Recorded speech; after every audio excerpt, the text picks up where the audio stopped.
Siempre me gustó el cuento de la Torre de Babel e imaginar a hombres y mujeres que se pelean porque no se entienden.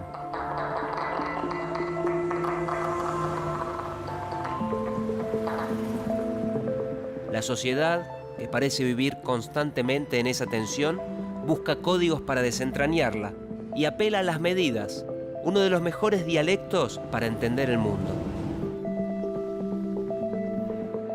Desde la antigüedad, el hombre necesitó traducir su entorno en unidades de masa, longitud o intervalos de tiempo, y fue construyendo convenciones para convivir, para comerciar, metros, kilos, amperes, segundos. ¿Quién estudia todas esas medidas que aparecen como una constante en nuestra vida? Como si siempre hubieran estado ahí. La metrología, la ciencia de las mediciones o el arte de ordenar ese caos, el mundo.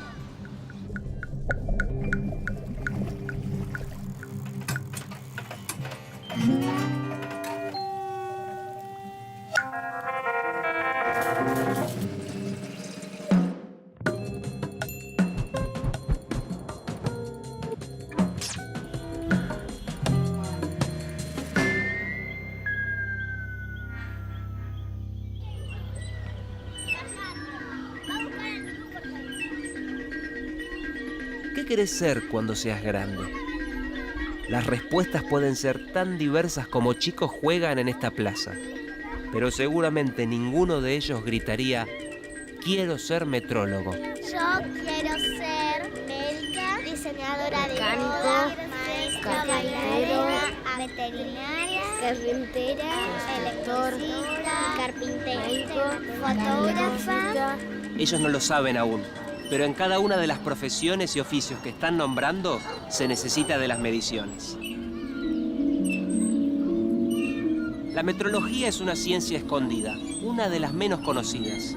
Pero ojo, tiene en sus manos definiciones importantes que influyen en las experiencias más cotidianas, como comprar un litro de leche, o sea, que sea un litro realmente y esté apto para consumir hasta la fecha de vencimiento. La alta política internacional, como cuando un país le rechaza sus productos a otros por fallas en las mediciones. Y pasando por construir un juego de niños que funcione en forma segura. Cuando la metrología falla, la tormenta se anuncia a la vuelta de la esquina.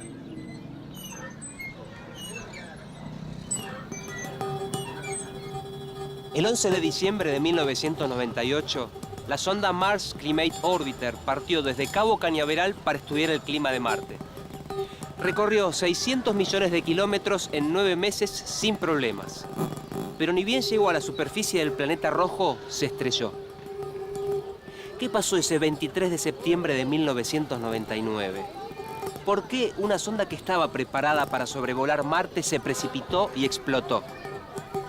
La razón es increíble, pero verdadera. Ni los científicos ni los técnicos se percataron de un problema. La NASA trabajaba en base a las unidades de medida del sistema internacional, metros, kilómetros, kilogramos. Y la empresa constructora de la nave seguía utilizando el sistema anglosajón de unidades, las pulgadas, millas y libras. Por lo tanto, la velocidad de llegada del satélite no era medida en metros por segundo, sino en unidades inglesas de millas por segundo. Y por ese error, provocó pérdidas por 125 millones de dólares.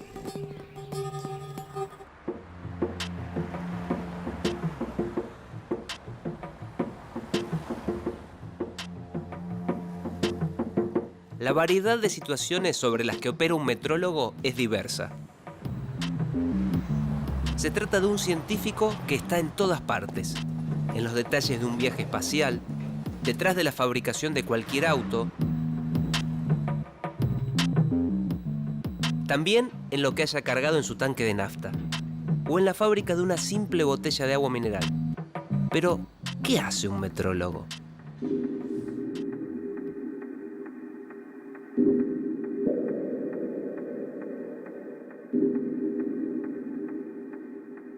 Y mira, cuando uno nace, lo primero que hacen es medir cuánto pesa y cuánto mide, y le toman la temperatura.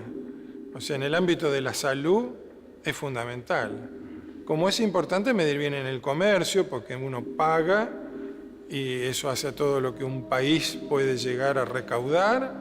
Como es importante en ámbitos científicos que la gente está muy preocupada, como el cambio climático, pero que no piensa que depende de que se midan bien ciertas cosas.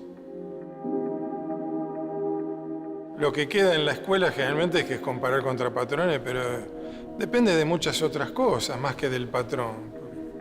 Por ejemplo, acá tenemos una regla muy primitiva, ni siquiera tiene los milímetros marcados. Y yo la podría comparar con otra regla que tiene los milímetros marcados, pero no sé cuál es la mejor de estas dos.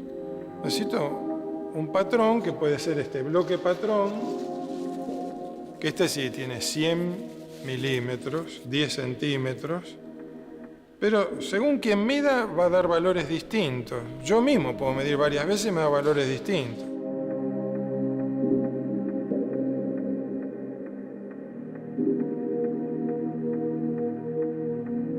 También depende de en qué lugar se mide, el ambiente. Por ejemplo, acá estamos en un ambiente de mediciones eléctricas, pero todas las señales de radio y televisión interferirían de manera que no se podría medir nada, así que tiene que ser un ambiente especial. Entonces, medir es todo eso, más todos los cálculos que hay que hacer para llegar a un resultado. Es un conjunto de factores que conduce a un resultado con una incertidumbre propia de esa medición.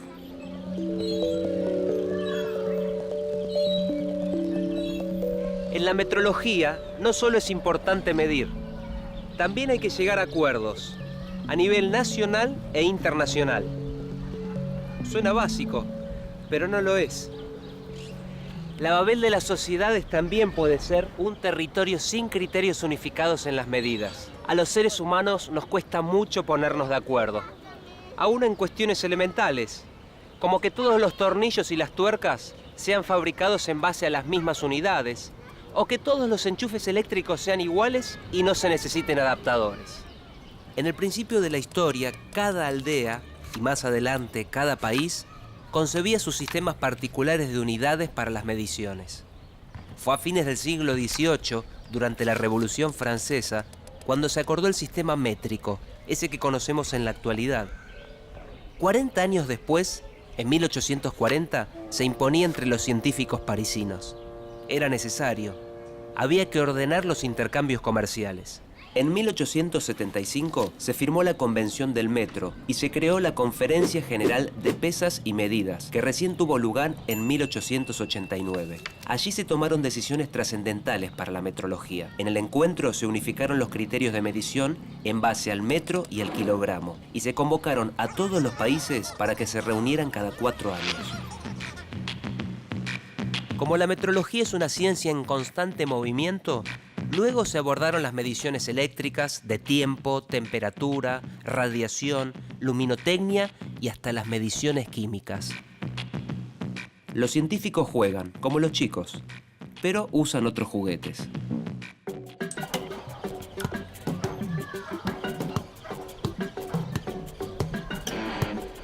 El metrólogo se las ve con valores de distintas magnitudes y con sus correspondientes unidades y patrones.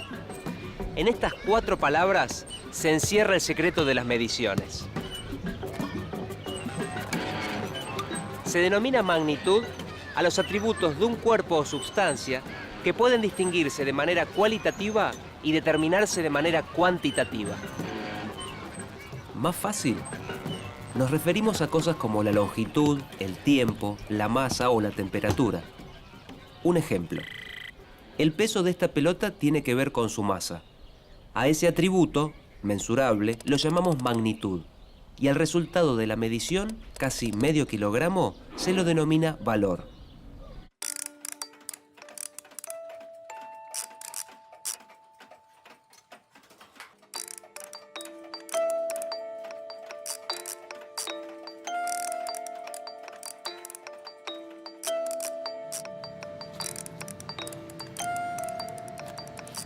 Valor, magnitudes, Faltan datos para entender esta operación tan cotidiana que se conoce como medir.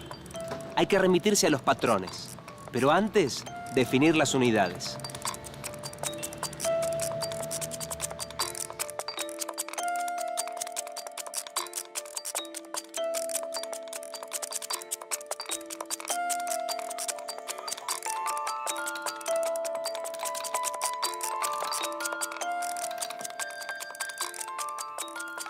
El británico William Thomson era un hombre terminante. Físico y matemático, se lo conocía como Lord Kelvin, en recuerdo al río sobre cuya ribera se asentaba la Universidad de Glasgow, donde él trabajaba, y nombre que lleva en su honor la unidad de temperatura, el Kelvin. Thomson pensaba que solo se conoce algo cuando puede medirse, y si no se puede expresar en números, decía, el entendimiento sobre ello es precario e insatisfactorio. Para medir y comparar, él pensaba que se necesitaban las unidades, como el Kelvin, y tenía razón. Pero, ¿a qué se denomina unidades de medida? La unidad de medida es la que permite que distintos valores mensurables puedan compararse con esta referencia. Se determina por convención y se expresa mediante nombres y símbolos que también se establecen a través de un acuerdo.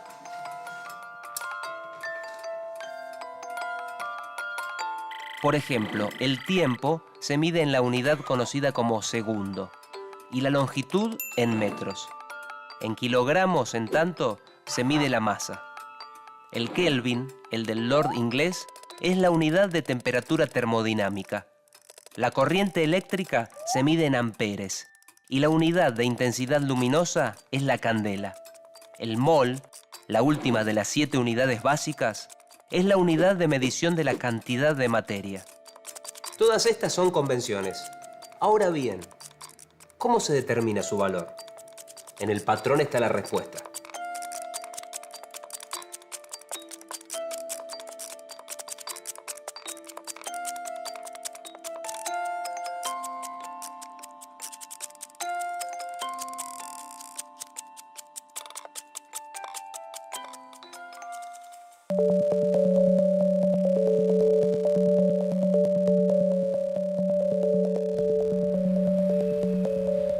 Una de las primeras condenas que se dictaron en Buenos Aires cayó sobre un sastre.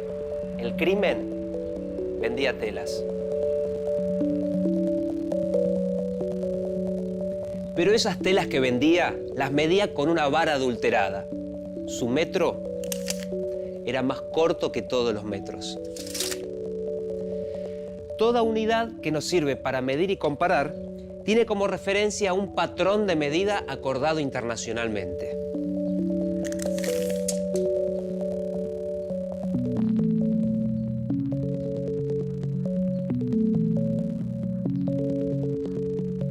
Un patrón es una representación de una unidad de medida. El sueño de los metrólogos es encontrar patrones que sean inmutables, eternos. Pero para ganar en precisión, los patrones se van modificando. El metro, ese que tantos problemas le acarreó al sastre, tiene su historia. En 1791, el patrón del metro se definía como la 10.000.000ª parte de la distancia que separa el polo de la línea del ecuador terrestre. En 1889 se definió el metro como la distancia existente entre dos marcas realizadas sobre una barra de platino e iridio. Dos materiales que al combinarse garantizan una mayor estabilidad mecánica, química y térmica. Desde entonces se ha guardado como un tesoro, en un cofre, en el Buró Internacional de Pesas y Medidas en las afueras de París. En la actualidad, el metro se adaptó a la época. Desde 1983 se lo define como la distancia recorrida por la luz en el vacío durante 1 sobre 299.792.458 segundos.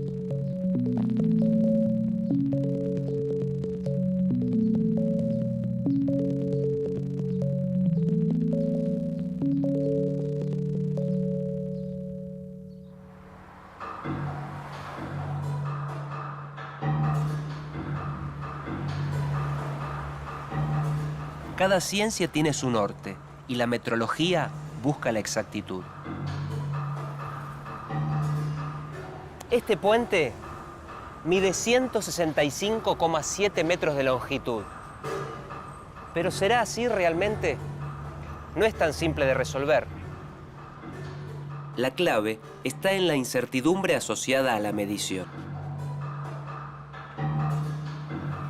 Si se realiza una serie de mediciones de este puente, es muy probable que se obtengan distintos resultados. ¿Se trata de una incorrección? ¿Hay que intentar la operación hasta lograr dos resultados iguales? En metrología, error no es lo mismo que equivocación. Solo indica la diferencia entre el resultado que se obtuvo en la medición y el valor de la magnitud para medir. Se los llaman errores aleatorios, porque hacen variar los resultados en forma impredecible entre una medición y la siguiente. Los metrólogos prefieren pensar el resultado de la medición no como un único número, sino como todo un intervalo conteniendo muchos valores posibles. Supongamos que realizamos 3 mediciones del puente, 165,685 metros, 165,705 metros y 165,725 metros. El promedio de estos 3 valores es 165,705 metros. A su vez, podemos cuantificar los errores asociados a la medición y llegar a la conclusión de que la combinación de todos ellos puede dar un valor global de 2 centímetros. Entonces, podremos decir que la longitud del puente se encuentra entre 165,685 y 165,725 metros, o bien 165,705 metros más menos 2 centímetros. La incertidumbre, es decir, el ancho de ese intervalo, es 2 centímetros. Este valor caracteriza la calidad de la medición. ¿Se puede llevar a cero la incertidumbre? Este es el desafío de los metrólogos y de la tecnología. ¡Taxi! Buenos días. Al INTI, por favor. Mirar cómo bajan las fichas en el taxímetro es una actividad que practican algunos pasajeros, más aún si llevan monedas justas. El reloj taxímetro es un medidor de tiempo y de distancia que se traduce después en un valor monetario. ¿Quién no ha tenido alguna vez la fantasía de que esté adulterado? Cada país establece patrones nacionales de medidas y los actualiza de acuerdo a los avances tecnológicos. Hoy en día, la producción se ha globalizado y se basa en el ensamble de partes que realizan distintos fabricantes que pueden estar ubicados en diversas partes del mundo. Pensemos, por ejemplo, en la fabricación de un auto. ¿Qué pasaría si una rueda no se ajustara a las especificaciones o si las complejas piezas del motor no se ajustaran perfectamente? ¿Cómo se asegura la industria que cada parte responda a las necesidades del producto? La respuesta está en el control o el seguimiento de los instrumentos de medición, que deben compararse contra uno más exacto y recalibrarse periódicamente. Así, las grandes industrias y también, ¿por qué no?, los pequeños comercios certifican que sus mediciones son correctas. Todos ellos tienen quien los controle. En Argentina, el organismo público que controla las mediciones y su exactitud es el INTI. Desde 2003, el instituto también es responsable técnico de la verificación de instrumentos de mediciones que se utilizan en transacciones comerciales, como el reloj taxímetro, el medidor de energía eléctrica, el expendedor de combustible o la balanza.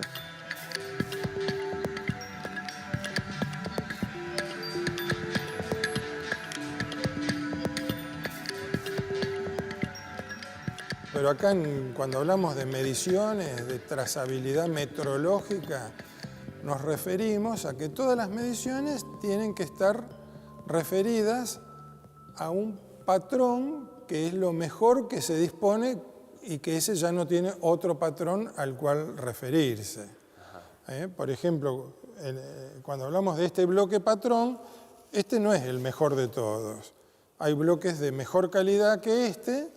Entonces, en una fábrica, donde un operario, en una fábrica de automóviles, puede estar midiendo el diámetro de un agujero con un calibre, por ejemplo, como esto, cada tanto tiene que asegurar que el calibre sea comparado con la longitud patrón de este bloque, y después este bloque va a ir al laboratorio de la planta automotriz y ser comparado con otros bloques de mejor calidad, y esos vendrán una vez por año al INTI con bloques que a su vez están medidos con láseres. A ver cuántas longitudes de onda del láser entran en ese bloque, y a su vez ese valor está referido a la velocidad de la luz. Entonces, cada paso de todos estos que te describo tiene una incertidumbre que va siendo cada vez menor hasta que se llega al límite de lo medible y se asegura así la trazabilidad de las mediciones.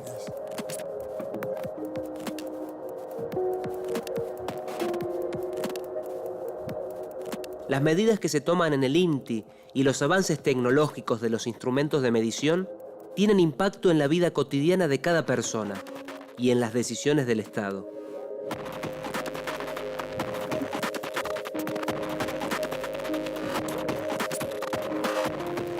El peso de una cosecha que se exporta, la cantidad de gas, petróleo o electricidad que se comercializa con otros países. De la exactitud dependen precios, cobros y pagos. También ingresos fiscales, impuestos o retenciones. Al medir a gran escala, un pequeño error puede significar diferencias de cientos de millones de pesos para el Estado y la sociedad.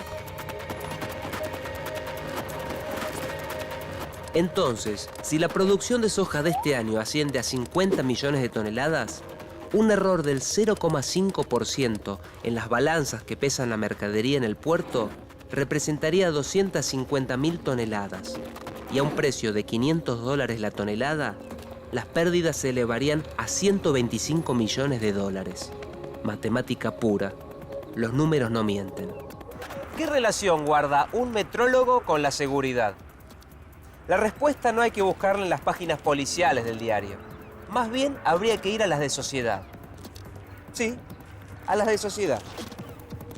Desde el INTI se estudian los productos industriales que compramos. Los controlan. Por ejemplo, para evitar que manipulemos objetos con sustancias tóxicas que dañen la salud. Además, se realizan mediciones químicas para evaluar la presencia de residuos de pesticidas o de distintos elementos químicos en los alimentos. En cada caso, hay un metrólogo que delimita el terreno con medidas. La aduana es la encargada de determinar qué lotes de exportaciones cumplen con este requisito y cuáles no. Su única herramienta, mediciones confiables. Las mediciones se instalan en la vida cotidiana, en el peso de un paquete de galletitas, en los medidores de agua, en el radar que sirve para controlar la velocidad de tránsito, en los relojes comunes y en los relojes atómicos de precisión increíble. Detrás hay medidas. También hay metrólogos que fiscalizan. Sin ellos, ¿quién garantizaría la confiabilidad en las mediciones? Un mundo sin mediciones es una idea inimaginable. Como en la bíblica Babel, nadie se entendería. Silenciosas pero efectivas, las mediciones sostienen la cultura, los intercambios y los acuerdos. Detrás de todas ellas está la metrología, esa ciencia escondida que produce efectos, ejerce su vara y establece convenciones. Mediciones y metrólogos. A simple vista no se ven, pero están en todas partes.